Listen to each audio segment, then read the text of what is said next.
From this back, this hidden bearing's got crap wrapped around it.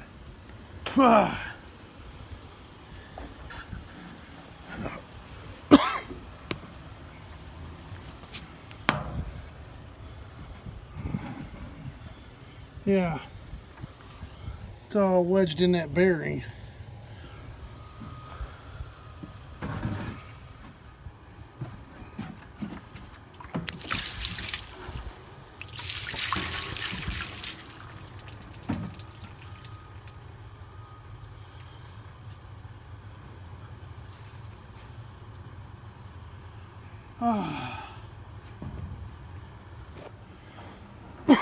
Oh, man. We got her out. I was gonna look in here. She's all that we had that burning right there. Yeah. But it started up in there. There must have been some wood jammed in there. There's not any wood in there now. Willie knew there was a problem because I was running. Oh man, I seen you moving, man. I thought, whoa, something's wrong. I didn't know where it was. I've never had a fire in the throat before. But after I found it, we gave her the fire extinguisher. I wasn't waiting for the water. I had the water on the other side of the chipper, but I was in too much of a panic mode. I didn't want to open this door until I had something in my hand. And that's the worst thing you can do. We had a fire extinguisher there. Like you said, whoosh. I didn't want the oxygen to get to her, so oxygen in there. I opened her up and blasted her, and then it busted me in the face with a bunch of that crap, and I couldn't breathe. They're more expensive, but I don't know if they're any cleaner or not. But you ever use Halite? No. No. What's it called? Yeah, Hale? No, Hale. Halon. No. All you do is open the door, crack. And if you got a hole like that, stick it, you just stick the nozzle and you pull the trigger, and it sucks up all the oxygen. Does it? Yeah, we had to, when I worked down in Flint, we had to have that on our heliport.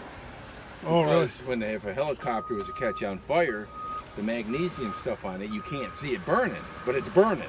So you use that stuff on it, and it absorbs the oxygen and it smothers the fire. And they say if you use that stuff and you have it in your house, it's more expensive. But all you got to do, if there's a fire in a room, stick it under the door. Yeah. Just wham, unload it. It'll suck all the oxygen out of the room and put the fire out. Then you won't have that mess. Yeah, all I know is I hate fires. I hate them. We got it out though.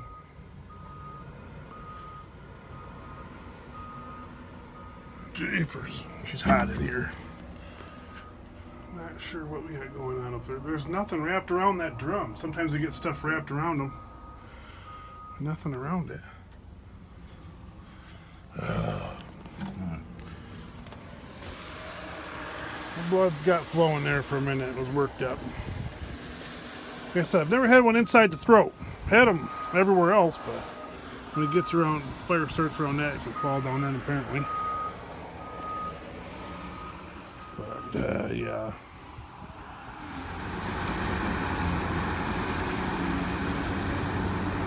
Well, we're done for the day.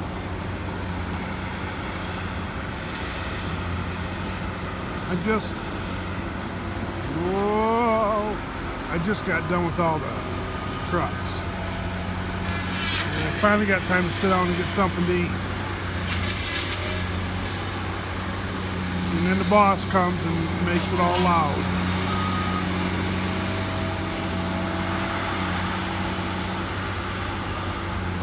But the boss can do that. Welcome back. We are trucks are gone, fueled up, pretty much ready for morning. We had the fire incident. I gotta take that back, get that exchanged for a good one to put that one back in the chipper. I got three fire extinguishers in here. That one's bad too, so I got two bad ones. I gotta get those switched out. Put some more water in that, fill that up. But yeah, I had a mess. I had an absolute mess in the tool truck, and it's been a busy day. We were short a guy, so I was skidding and Tom was slashing. We were getting stuff straightened out. So there was tools all over in here left over from yesterday. And sure enough, the first person in here today was the boss man.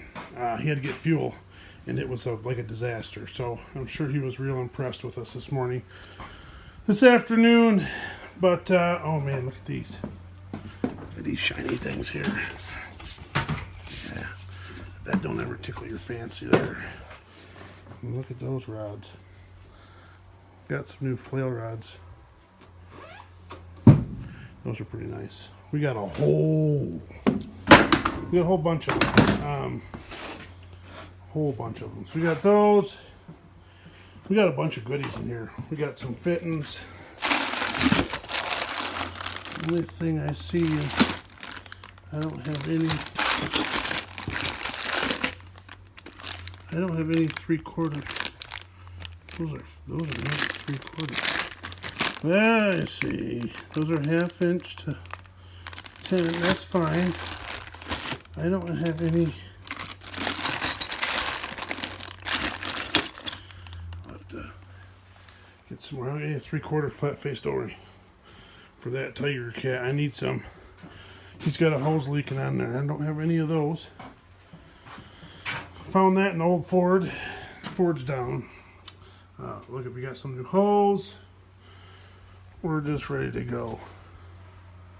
But no, the fire thing today, it wasn't pretty, guys. So I was up there, and I was waiting for trucks. And what had happened was I had a loaded chip van here. The log truck come in, got a load of logs, and he was sitting here, and he had to wait for this truck to leave so he could swing wide enough to go out. And just had him loaded, no big deal, sitting here, and this trucker was running skidder, and so he got done skidding, got out, and they were chit-chatting for a minute. And I was just hanging out up there because my air conditioning's giving me fits. Look at that mess I got down there. So, and when I rev it down, my air conditioning kicks on. So I was sweating on it during that load, and it kicked in. So I was up there just chillaxing. I was kind of facing that direction. I wasn't looking this way at all, but I could see the log truck sitting here and a chip van sitting here, so I wasn't too worried. And then they both left, and the other truck turned around, went to back up. So I spun around this way, and the wind's blowing right at us. And there was smoke just everywhere. So I jumped out as fast as I could, and I ran over. The tool truck was parked over there, and the guy backing up, Will, he said, "Where did John go?" He looked around and he seen me running as fast as I could over there. And there's an emergency when I'm running as fast as I can, and just don't get in my way, because this train's not stopping. So I ran over there, brought the water back, because I love to use water rather than fire extinguisher. Got up on top of the motor, and there's just smoke coming out from underneath, which is weird because you usually don't have fires inside the throat. They're usually outside somewhere. So I ran down, left the water over here somewhere, ran down, ran over the other side, and then I could see fire coming in. I seen inside the throat, and there was it's dark in there, so when there's flames in there you can see them, and there was just some flames in there. Let me tell you what, I hate fires with a passion. So I could look in here, and that's when I could see down in through there. It was all lit up, you know, you could see there was flames. So by that time, Will was over here, and I said, "Give me the water," but we had a fire extinguisher hanging right there, and I knew I didn't want to open that till I was ready to give her something, because I mean, this whole thing was covered in smoke. I mean, I was scared. I mean, the worst thing that can happen in the woods is fires, and this wasn't just smoking a little bit. I mean, this whole thing was smoke, and it's panic mode times 50 million. It's scary. So there's nothing worse than seeing on different Facebook pages and on YouTube and all that stuff of fires, equipment fires. So it scares me to death out here. I don't want nothing to do with fires. I've had a fair share of fires. But anyways, so I just grabbed that fire extinguisher real quick, whipped it open, you know, and just squeezed her. And then because of the weird wind blowing this way, it's blowing through the throat, and of course a bunch of it come out and caught me in the throat, and then you can't breathe and you're coughing. And by that time Will had walked around, and then he seen all the smoke from the fire extinguisher. He thought that was all smoke, and so it was a big chaos scene. And needless to say, we got it out. But I think it started on the other bearing. Something was rubbing up there because those are spinning. Stuff gets hot. Wood gets stuck in there and it gets to spinning and it starts on fire. And then it fell down inside, which is really weird. And but yeah, I've never had a fire inside the throat before like that, but it was not pretty. And then one of the big mistakes that some people think is that you can grab the air hose up there and blow on it, but that's the worst possible thing you can do. I mean, not only for the air will put the fire out, but it blows your embers. Now instead of this little fire here, we would have had embers everywhere. And as you can tell, chipper guy needs to blow this chipper off. So you get all one of the problems is that happens. Let's go over here and see if we can. I'll see if I can explain something of how this gets so dusty so quick. Is you get these small trees, right? And with this ground we're in, there's a bunch of them everywhere. And they get in there and they get wrapped around them flail drums, okay? And then they just start beating. I gotta clean all this up. I got a big mess in that. But they just start beating the tar out of everything in there. And it's whipping around, and now it's got a 15-foot tree in there wrapped around it, so those are just hitting everything. And you can have this chipper perfectly cleaned off, and that happens once. And you got 6 inches of stuff all over everything. I don't see any pieces around here that have been wrapped around. But anyways, it'll be in a big old shredded ball.